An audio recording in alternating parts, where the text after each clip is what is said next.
सुंदर होता है मन अति सुंदर।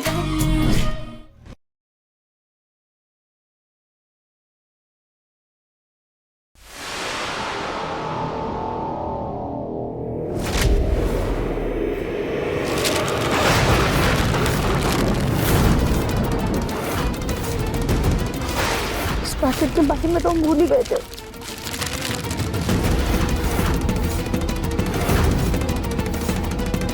तो साचा है मास्क का।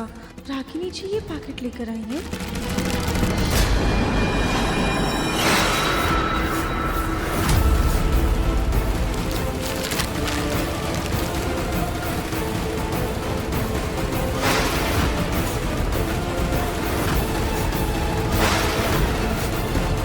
रागिनी जी कल इसी आदमी से बात कर रही थी। इसका मतलब वो उस बेरूपी के बारे में जानती और वही उसे इस घर में लेकर आई। पर क्यों? और हमारे धर्म जी कहाँ है?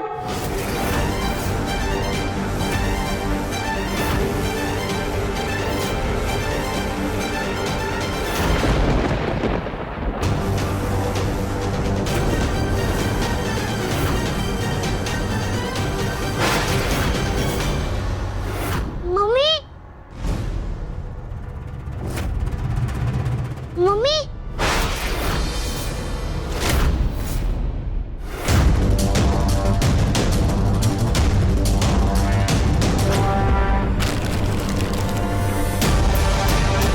भोलेनाथ ये बात हमारे प्लीज प्लीज हमारी मदद कीजिए।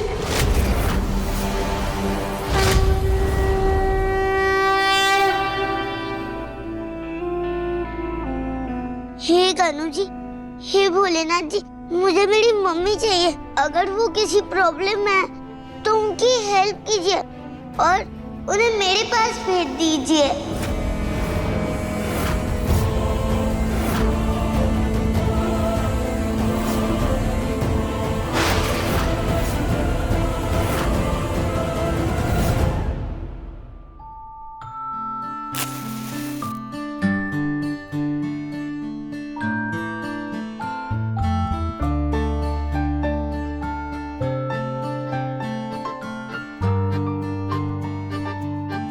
संकष्टी की पूजा करने से पहले फूल की माला बना लेती, उसके बाद भोग का प्रसाद भी बना लूंगी।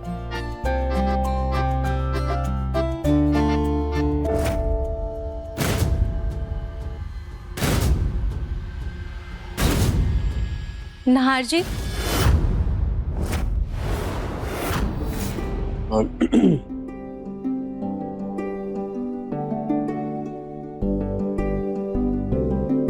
तुम्हें कैसे पता कि मैं हूं? आपका मेरे पास होने का एहसास ही मेरे लिए काफी है।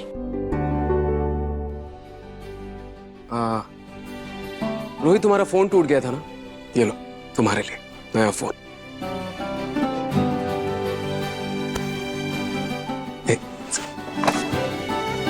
तुम्हारा सिम भी एक्टिवेट करवा दिया है। थैंक यू नाहर जी। अच्छा, मैं बेबी को लेके आता हूँ आरती के लिए।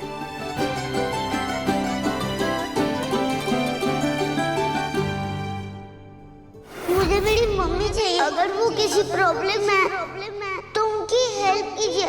हमारी मदद कीजिए।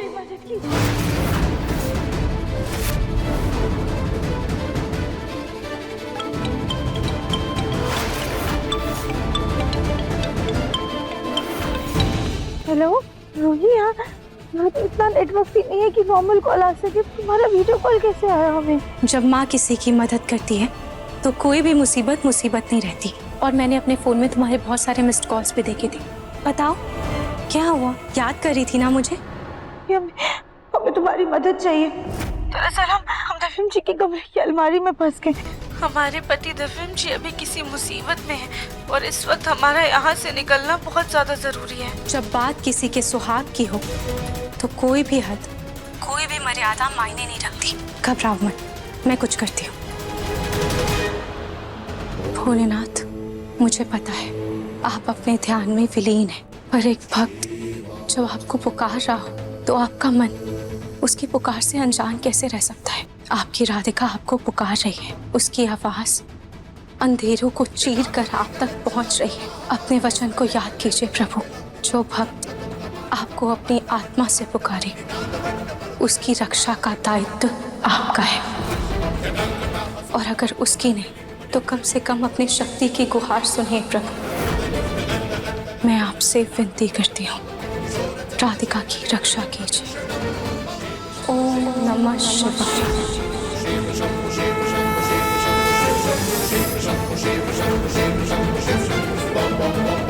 मेरी प्रार्थना सुनने के लिए धन्यवाद प्रभु। सांभर बनकर तैयार भी हो गया, लेकिन देवरानी जी नजर नहीं आ रही हैं।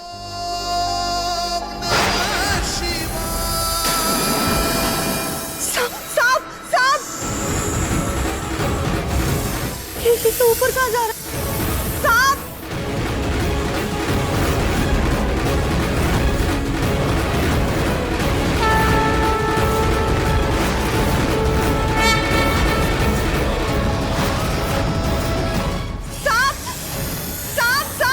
कोई बचाओ!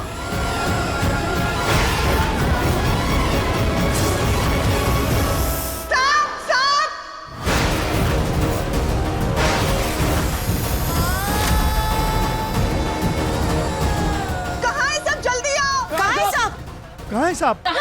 चाची सासी, देवर जी के कमरे की अलमारी में सांप घुस गया।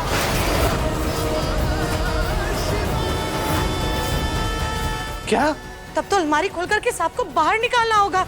मुन्ना चल जल्दी बेटा। हाँ लेकिन चाबी तो पता नहीं कहाँ पे, और रागिनी अलमारी बंद करके चली गई है, कैसे खोलेंगे?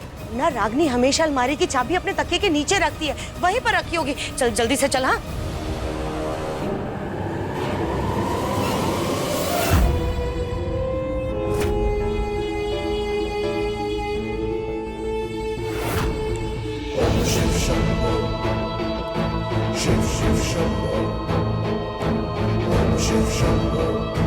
हमें एहसास हो गया है कि आप राधिका की मदद कर रहे होंगे।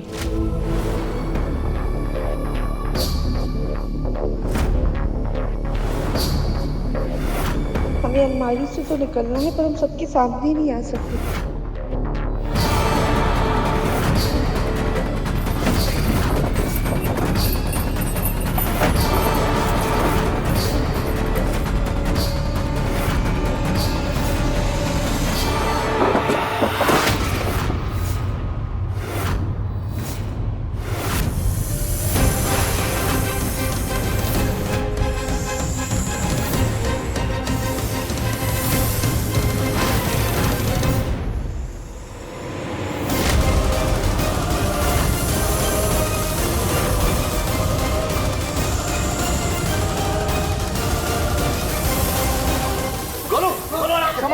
संभल के जा।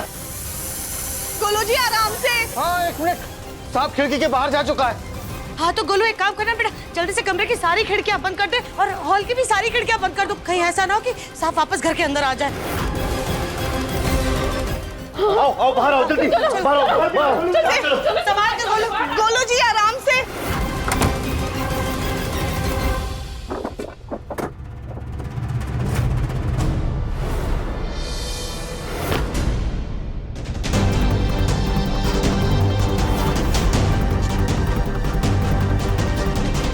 धन्यवाद भोलेनाथ।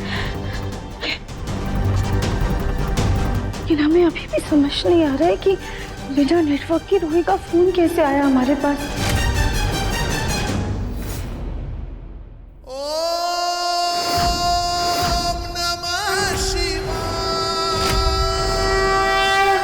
खैर अभी ये सब छोड़ के हमें उस बहरूपी का सच पता लगाना है और ये जानना है कि रागिनी जी ये सब क्यों कर रही है। और सबसे पहले तो इस बात का पता लगाना है कि हमारे दिव्यांशी कहाँ है।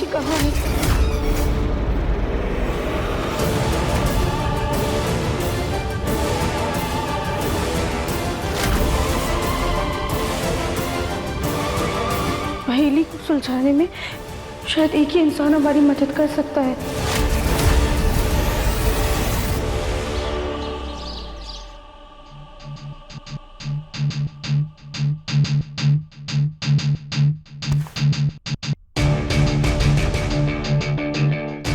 आज तो उन गुंडों का मुंह बंद कर दिया हमने, लेकिन हमें जल्द ही दिव्यम जी को शहर से बाहर भिजवाना होगा ताकि कानपुर में पकड़े जाने का कोई खतरा ना रहे।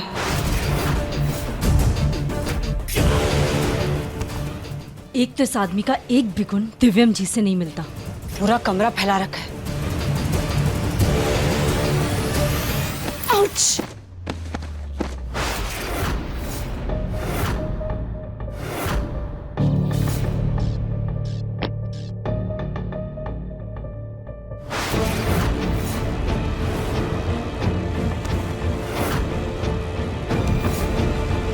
ये बिछिया किसकी है?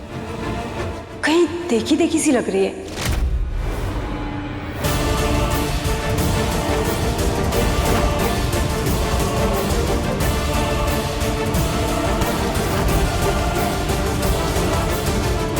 राधिका दीदी, आपकी बिछिया गिर गई थी।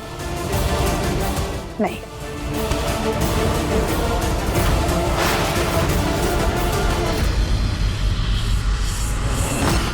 इसका मतलब वो राधिका वो इस कमरे में आई थी। पर क्यों?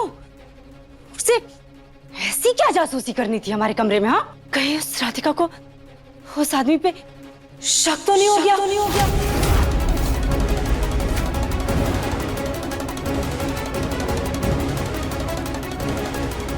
नहीं नहीं, ऐसा नहीं हो सकता। अगर ऐसा होता तो वो चुप नहीं बैठती। हाँ, चाहे जो भी हो जाए, हमें अब और सतर्क रहना पड़ेगा।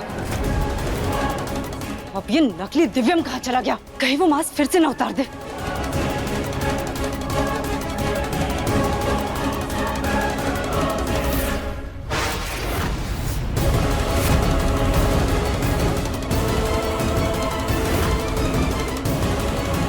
इसने फिर से मास्क निकाल दिया।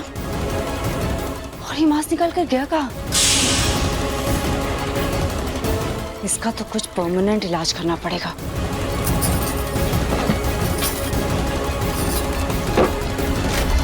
रागिनी,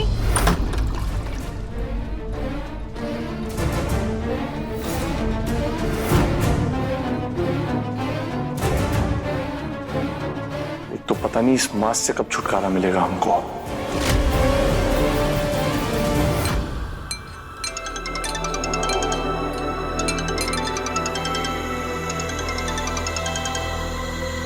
रूही, राधिका, तुम ऐसे परेशान नहीं करना चाहते थे इस वक्त। कोई बात नहीं राधिका, पर क्या हुआ? तुम इतनी परेशान क्यों हो? सब ठीक तो है ना? रूही, हम तो ठीक है, पर हमारे दिव्यम जी बिल्कुल भी ठीक नहीं है। वो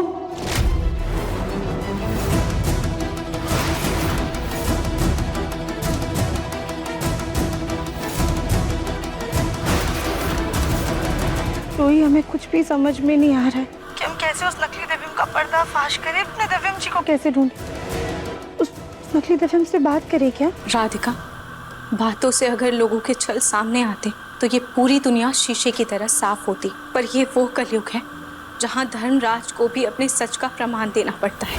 राधिका, तुम बिना सबूत के उस आदमी का पर्दाफाश नहीं कर पाओगे। और इंसान के असलियत का सबूत उसके व्यक्तित्व में झलकता है। रूही, हम तो उसका नाम तक नहीं जानते, कमजोरी कैसे पता करें? राधिका, किसी की कमजोरी ढूंढने के लिए उसके बारे में जानना जरूरी नहीं होता। कमजोरी तो व्यक्ति के हाव भाव में झलकती है। एक बार आंख बंद करके उसके बारे में सोचोगी तो उसकी कमजोरी खुद ब खुद समझ जाओगी।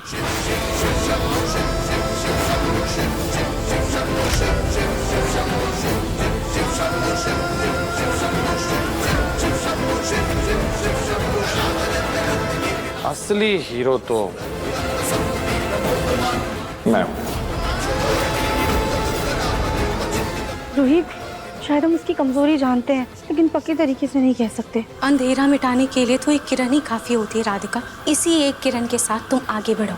क्या पता तुम्हें खुद ब खुद कोई रास्ता मिल जाए। थैंक यू रूही, तुमने हमें उम्मीद की किरण दी। हम अपनी पूरी जान लगा देंगे और सच का पता जरूर लगाएंगे। अब हम फोन रखते हैं, तुम अपना ध्यान रखना। ठीक है राधिका, पर तुम्हें अगर किसी भी तरह की कोई भी मदद की जरूरत हो तो मुझे जरूर कॉल कर देना। ठीक है रूही।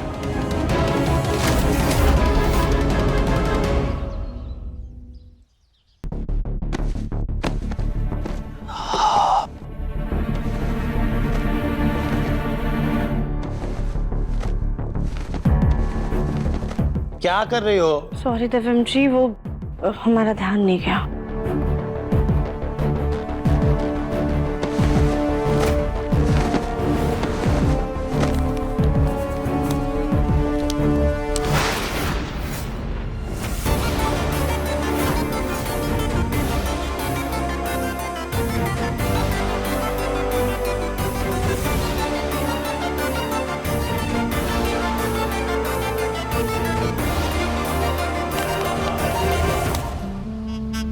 बनिए सुपरस्टार, अगली पीढ़ी का Shahrukh Khan, hero number 1 entertainment company, audition आपके शहर कानपुर में। यहाँ तो नंबर भी दिया हुआ है। इतना सुनहरा मौका तो नहीं छोड़ सकते।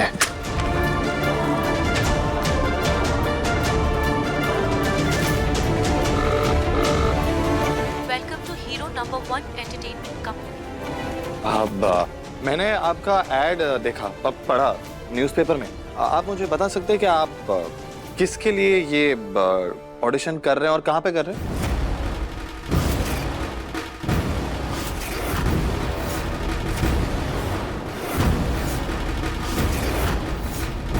जी, ये एक भंसाली सर की मूवी है।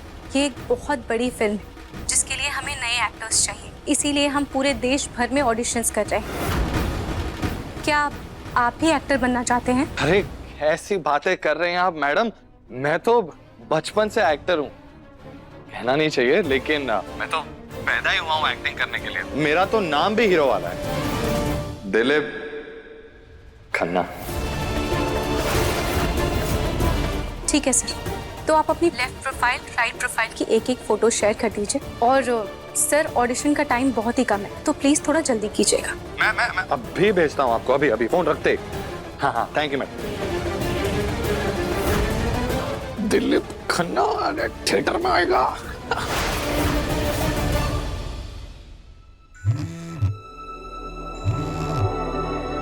Thank you so much Rohit, इस बहरूपिये को फोन करके हमारी बहुत बड़ी मदद की है। अब हमें बस इस पे कड़ी नजर रखनी होगी। कभी ना कभी तो ये गिरगिट अपने असली रूप में आएगा ही। ठीक है राधिका, अगर तुम्हें और कोई भी मदद की जरूरत हो तो मुझे जरूर बताना। अभी फिलहाल के लिए मैं रखती हूँ, सब पूजा के लिए मेरा इंतजार कर रहे होंगे। भगवान से हमारे दिव्यम जी के लिए भी प्रार्थना करना कि वो जहाँ कहीं भी हो बिल्कुल सही सलामत हो। अब हमें बस इस बहरूपिये को वीडियो बनाते हुए रिकॉर्ड करना होगा और फिर वो वीडियो हम परिवार और पुलिस वालों को दिखाकर इसे जेल भेजेंगे ताकि इससे पूछ सके कि हमारे दिव्यम जी कहाँ हैं।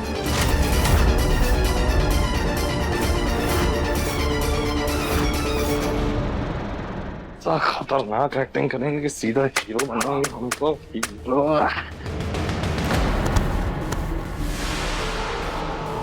देख के नहीं चल सकती क्या? सॉरी, हमारा पैर फिसल गया था। पैर फिसल गया? या मेरी खूबसूरत शक्ल देखकर नियत फिसल गई? बकवास बंद करो, समझे?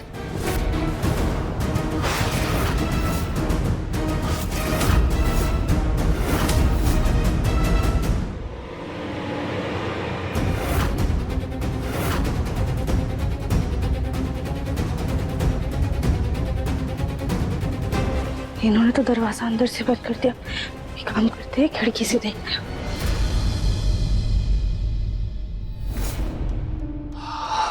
चल चल दिलीप, अब अपनी एक्टिंग का परचम लहरा दे तू। ऐसा जलवा बिखेर अपनी एक्टिंग का कि ये गोल्डन चांस तो तेरे ही हाथों में हो।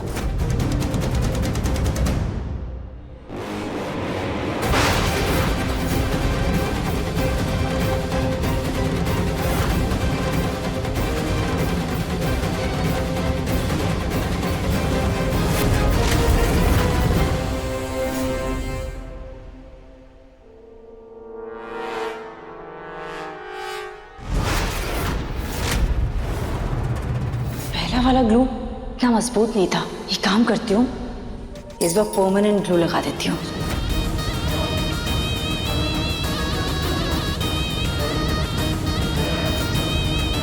पहले वाले ग्लू का असर कमजोर था, इसीलिए अब इस ग्लू के कारण वो दिलीप चाहे भी तो वो मास्क नहीं उतार पाएगा। अब राधिका अपनी एड़ी से चोटी तक का भी जोर लगा ले तो भी सच्चाई बाहर नहीं निकाल पाएगी। ये अपना मास्क क्यों नहीं निकाल रहा है?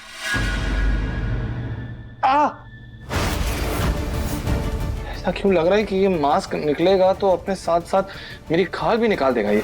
हे भगवान, अगर इसने अपना मास्क नहीं निकाला तो हम परिवार के सामने इसकी सच्चाई कैसे लेकर आएंगे?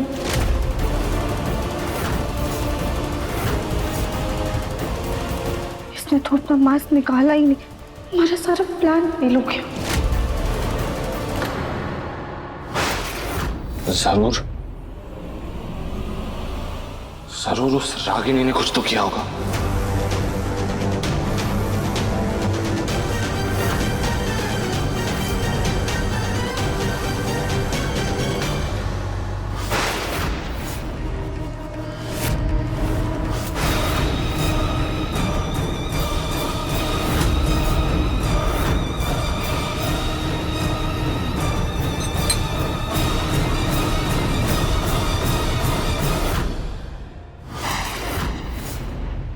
रागिनी,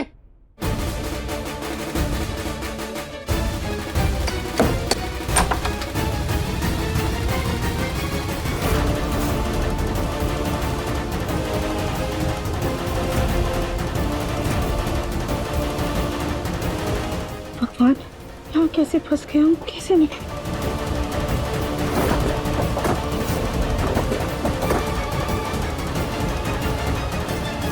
अभी नकली दिव्यम कहाँ चला गया?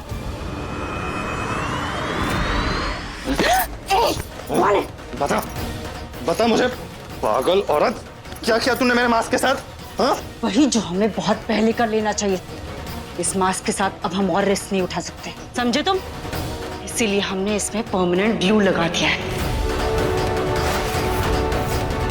ताकि अगर तुमने मास्क निकालने की कोशिश भी की तो तुम्हारी चमड़ी तुम्हारे हाथ में आ जाएगी। ये नकली दिव्यम जी कहाँ चले गए और उनका मास्क क्यों नहीं उतर रहा था?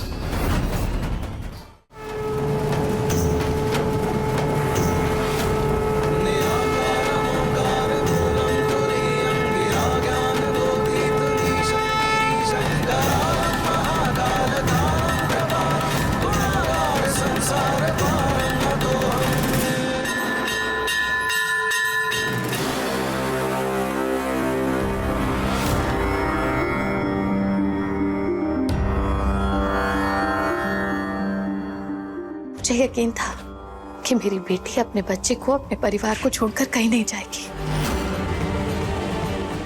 रूही की सच्ची श्रद्धा और मंदिर में भक्ति से की गई सेवा ही जो आज माँ जी के अंदर से माता जी चली गई और जाते जाते अपना आशीर्वाद भी दे गई।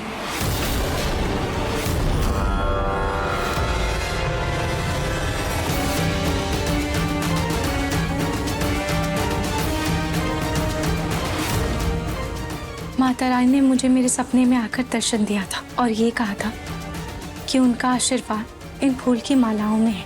आज की पूजा में जो भी इन मालाओं को पहनेंगे उन पर माता रानी का आशीर्वाद होगा और उनकी सारी इच्छा पूरी होगी। अरे वाह, ये माला तो हम सभी लोग पहनेंगे। लाओ बेटा, इधर लाओ।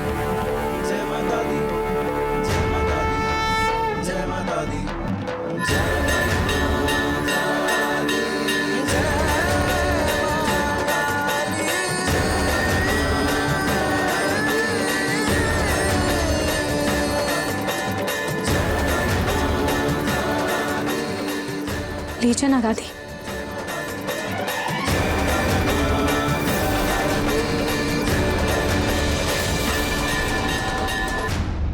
हो ना हो, ये रूही का कोई नया नाटक है। जैसे पिछली बार भूत बनकर डराया था ना, इस बार भी ये मेरे साथ कोई नया खेल खेल रही है।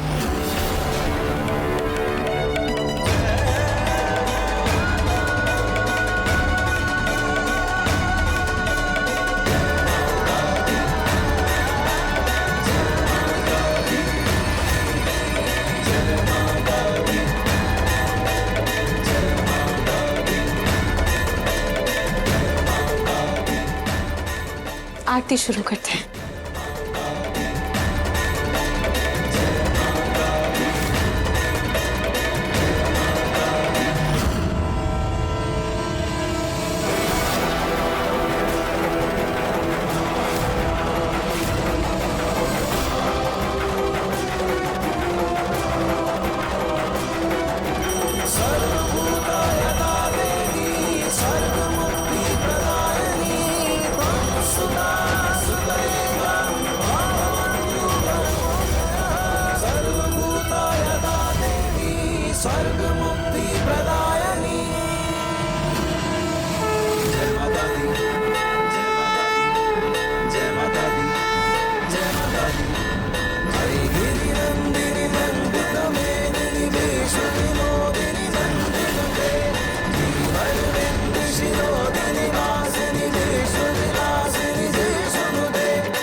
खाटू श्याम महाराज की जय। बोलो शेरों वाली माता की जय। बोलो खाटू श्याम महाराज की जय।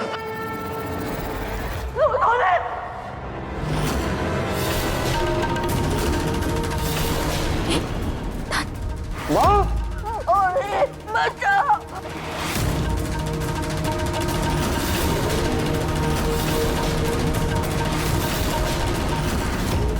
दादी दादी ये क्या हो रहा है आपको? ये रोहित ने मत का कोई जादू टोना कर दिया मुझे तो गला दबा दी। दादी ये क्या बोल रही हैं आप? दादी आप ये माला उतार दो ना।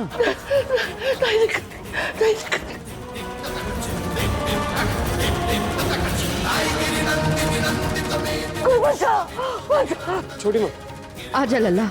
एक सेकंड दादी, दिखाइए दादी। एक मिनट एक मिनट एक मिनट।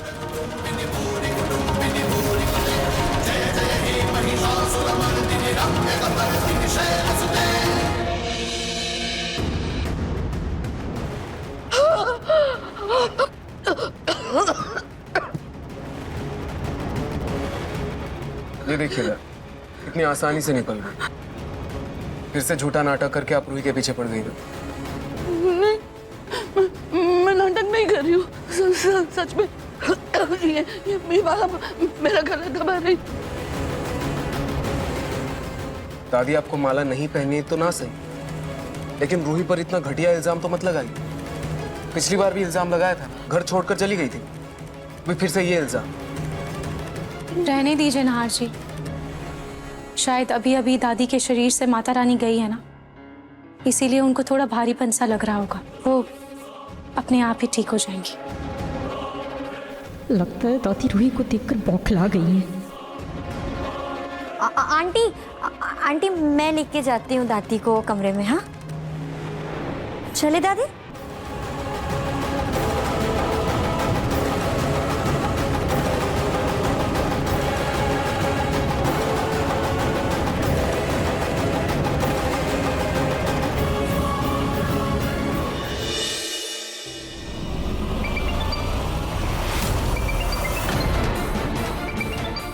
फोन काट दिया।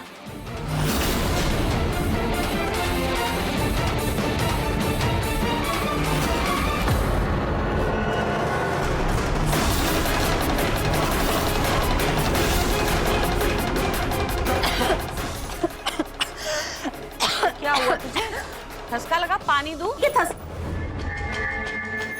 फोन क्यों काट दिया? दादी आप समर को क्यों फोन मिला रहे थे? है बेटा, मैं सोच रही थी समर दामाद जी से बहुत दिनों से मुलाकात नहीं हुई है, मैं खाने पे बुला लेती हूँ। इसी बहाने उनसे मुलाकात भी हो जाएगी और साथ में खाना पीना भी हो जाएगा। लेकिन पहले समर दामाद जी ने फोन काट दिया और अब तूने। क्या बात है, तुम दोनों के बीच में कोई बात हुई है? कोई झगड़ा हुआ है क्या? अरे नहीं दादी, ऐसा कुछ भी नहीं है, सब कुछ ठीक है। बल्कि अभी थोड़ी देर पहले समर से बात हुई थी मेरी। वो प्रोजेक्ट के सिलसिले में गया हुआ है ना काम से, तो थोड़ा बिजी है वहाँ पर। अब आप ऐसे बार बार फोन करोगे तो उसे डिस्टर्ब हो जाएगा, है ना, अच्छा नहीं लगेगा ऐसे। और ये सब आप क्या लेकर बैठ गए हो? घर के काम लेकर बैठ गए फिर से? चलो आराम करो आप। अरे तू बैठ आराम से पहले, और आराम तो मैं कर ही लूंगी। बस एक बार तो ससुराल चली जाए, फिर मेरी सारी टेंशन खत्म। मेरी सास भी मुझे 100 बातें सुनाएगी वरना। दादी आपको मेरी टेंशन लेने की जरूरत नहीं है, समर है ना, वो सबको संभाल लेगा। और आप मेरी छोड़िए, अपनी फिक्र कीजिए। अरे हाँ मैं तो भूल ही गई, आपके लिए बादाम भिगो कर रखे थे, मैं भी लेकर आती हूँ। हाँ पता नहीं, मुझे ऐसा लग रहा है कि कोई तो बात है। रूही को फोन लगाते।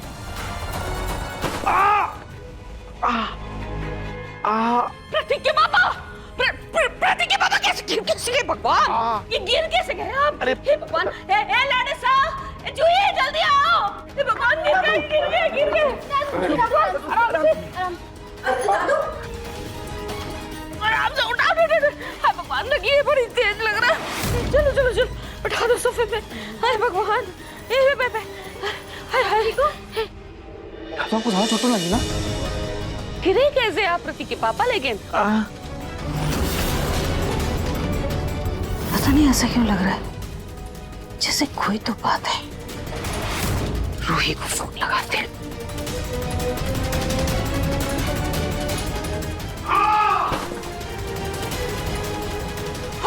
आपके पापा? पता नहीं, वो पैर वहां पे स्लिप हो गया जिसकी वजह से गिर गया। लेकिन अब ठीक है बेटा। थैंक गॉड दादू, मुझे तो लगा कहीं आपको भी हार्ट अटैक तो नहीं आ गया। अरे बेटा तू फिक्र मत कर, तेरे दादू को इतना जल्दी कुछ नहीं होने वाला है। हे तू बैठा क्यों है? पानी लेकर आ। हाँ अभिलाष। इससे पहले कि पूनम को रूही से जमाल दामाद जी का सच पता चले, मुझे उन्हें सब कुछ सच सच बताना होगा। लेकिन अभी अभी तो उनको दिल का दौरा पड़ा था, ऐसी हालत में कैसे बताऊं?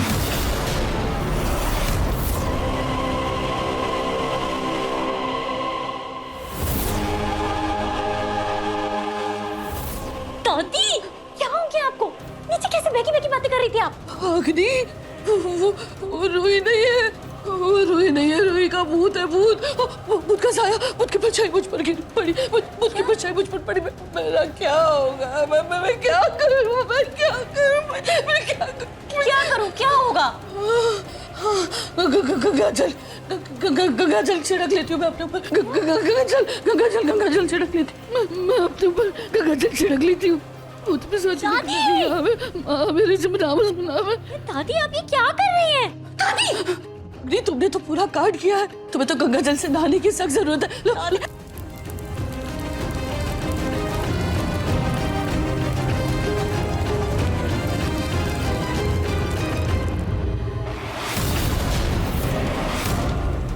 मैं कह रही हूँ ना, तुम इससे नहा लो, गंगा जल से नहा लो, तुम्हें जरूरत है। दादी ये क्या किया आपने? दादी दादी प्लीज, दादी होश में आइए आप। दादी मैं कह रही हूँ ना, तो कोई भूत नहीं है, बल्कि ये तो उसका नाटक है। दादी आप मुझे एक बात बताइए, अगर वो भूत होती तो वो मंदिर में पूजा कैसे करती? Okay relax. इधर आई। नहीं पहले शांत होइए। एक मिनट।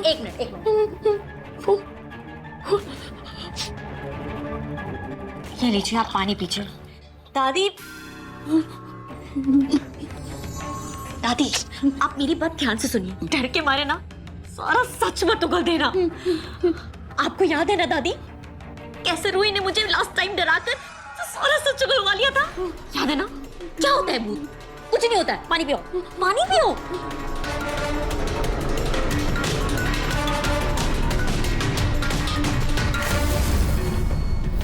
शायद अभी अभी दादी के शरीर से माता रानी गई है ना, इसीलिए उनको थोड़ा भारीपन सा लग रहा होगा। वो अपने आप ही ठीक हो जाएंगी।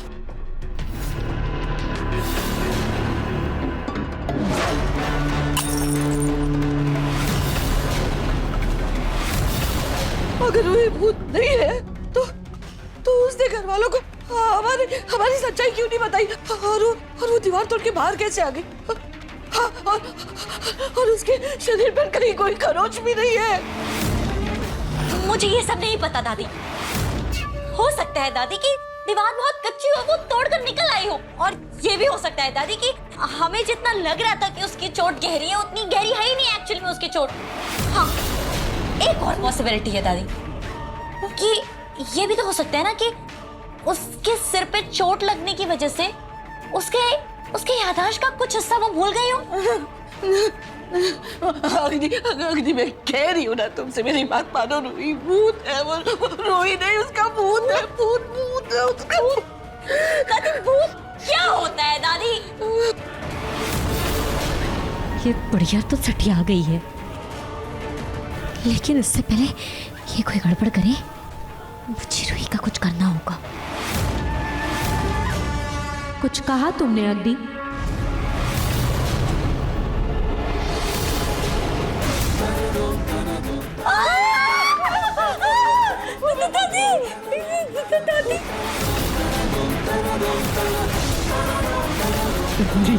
मैंने तो दरवाजा बंद किया तो फिर ये कैसे खुल गया था? मैंने तुमसे कहा था ना, ये रूही नहीं भूत है।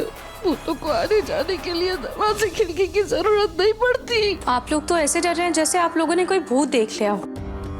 मैं तो बस आप लोगों से ये कहने आई थी कि नीचे खाना तैयार है, आ जाओ। नहीं, मुझे भूख नहीं है, मुझे नहीं खाना। मैं आती हूँ, तुम जाओ।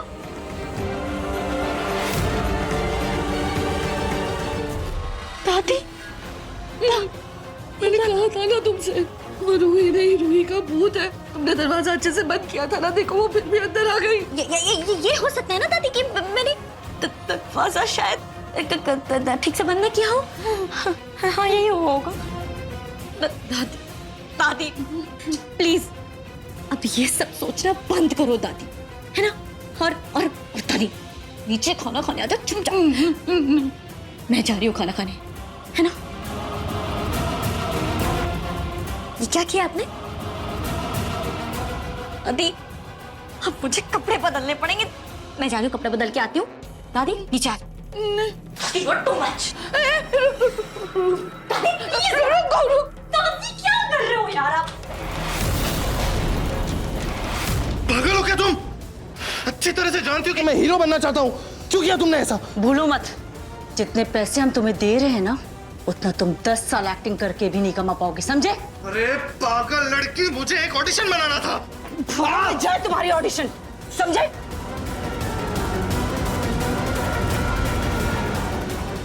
ये आवाज कहाँ से आई? शायद यहीं किसी कमरे से आई।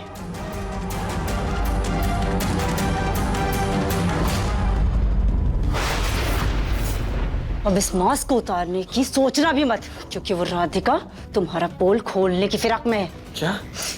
ये देखो, ये राधिका का बिछुआ आज हमें हमारे कमरे से मिला है। वैसे ये बताओ, तुमने आज सुबह से ये मास्क उतारा तो नहीं है?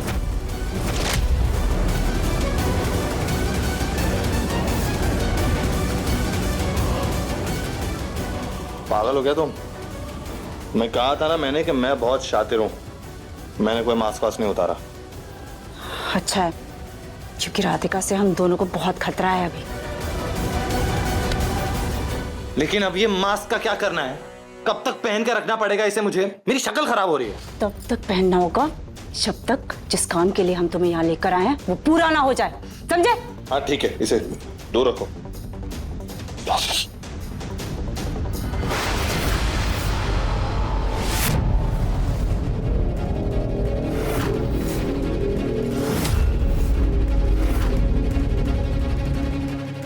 पापा चलो ना, मेरे साथ खेलो ना। बेटा पापा को बहुत काम करना है, आप जाओ गौरी दीदी के साथ खेलो, ठीक है? चलो मैं ले चलता हूँ। ये नकली दिव्यम तो बिल्कुल भरोसे के लायक नहीं है, और उस राधिका को भी हम बिल्कुल अच्छे से जानते हैं। जल्द से जल्द राधिका को घर से निकालने के लिए कुछ करना होगा, वरना वो हमारा सारा प्लान चौपट कर देगी।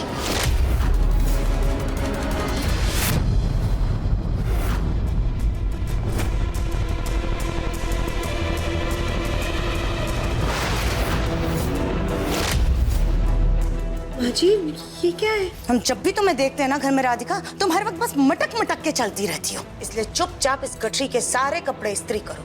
मुन्ना के पापा ने भले ही तुम्हें इस घर में रोक लिया हो, लेकिन हमारे मुन्ना के दिल में तुम्हारे लिए खटास भर चुकी है। इसलिए हमारे घर से तुम अपनी उल्टी गिनती गिनना शुरू कर दो।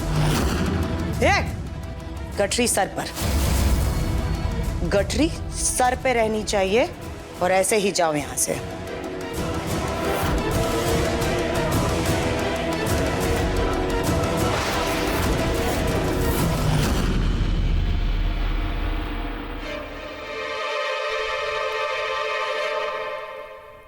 दादी, दादी आप आ गई?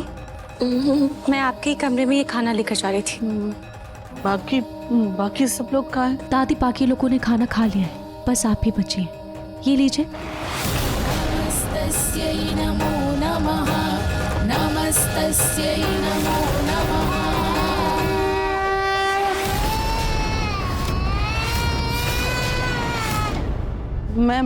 मैं खाना खा लूंगी, तुम जाओ ना, लल्ला को संभालो।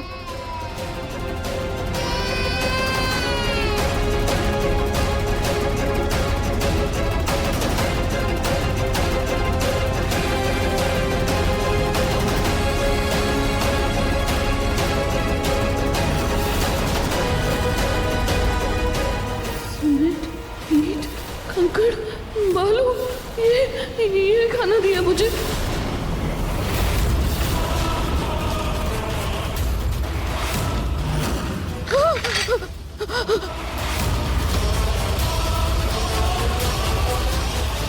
नाल, नाल, रतन, सोनी, सोनी, रतन, नाल, कहाँ हो तुम लोग? नाल, क्या हुआ माँ? ये मुझे मारना चाहती है। देखो कैसा खाना खिलाकर मुझे मारना चाहती है। पहले माला से गला दबाया, उसमें नाकाम नहीं, तो अब ये ऐसा खाना खिला के मुझे मारना चाहती है वो। माँ जी,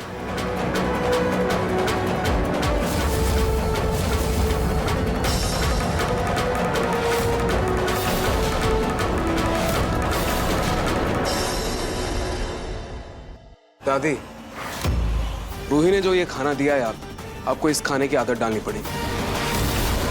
यही आपके लिए बेहतर होगा। दाल, बेटा ये क्या बोल रहे हो तुम? हाँ माँ जी, आपको इसके अलावा और कुछ नहीं मिलेगा। बकवास मत करो। तुम क्या चाहती हो कि मैं ये ककर पत्थर वाला खाना खाऊं? हाँ, ये आप क्या बोल रही हैं? अच्छे भले खाने को आप ईंट पत्थर बोल रही हैं? दिमाग खराब हो गया है क्या तुम्हारा? ये खाना तुमको अच्छा वाला लग रहा है? ये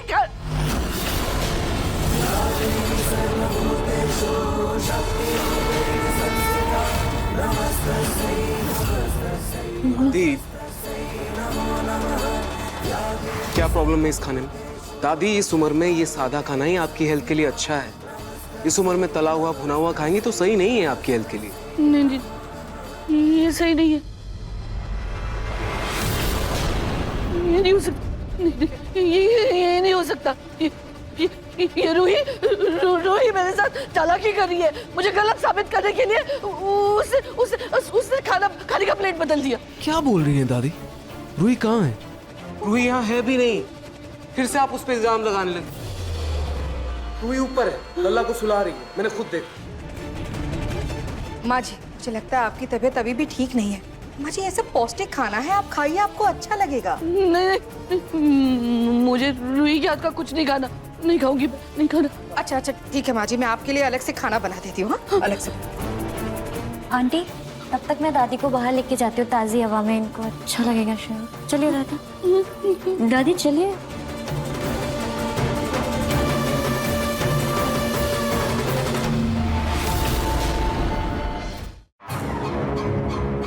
दादी, दादी क्या नया नाटक लगा के रखा है आपने?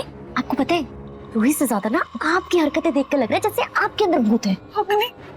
मैं झूठ नहीं बोल रही हूँ, मैं सच कह रही हूँ। मेरी थाली में सच में ईंट पत्थर थे। बस दादी, बस करो अब आप। नहीं दादी, आप इस डर के साथ अब और नहीं जी सकती। चलो मेरे साथ, हम खुद रूही से ये बात पूछेंगे। चलो मेरे साथ। अब पागल हो गई हो क्या? ऐसे कौन भूत से जाके पूछता तो भूत हो क्या? नहीं दादी, आज के आज आपके सारे भ्रम खत्म करने ही होंगे।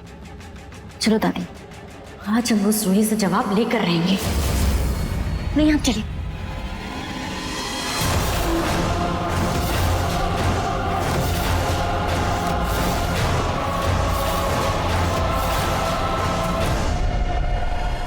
अपने पसंदीदा शो के फुल एपिसोड देखने के लिए अभी डाउनलोड करें दंगल प्ले ऐप।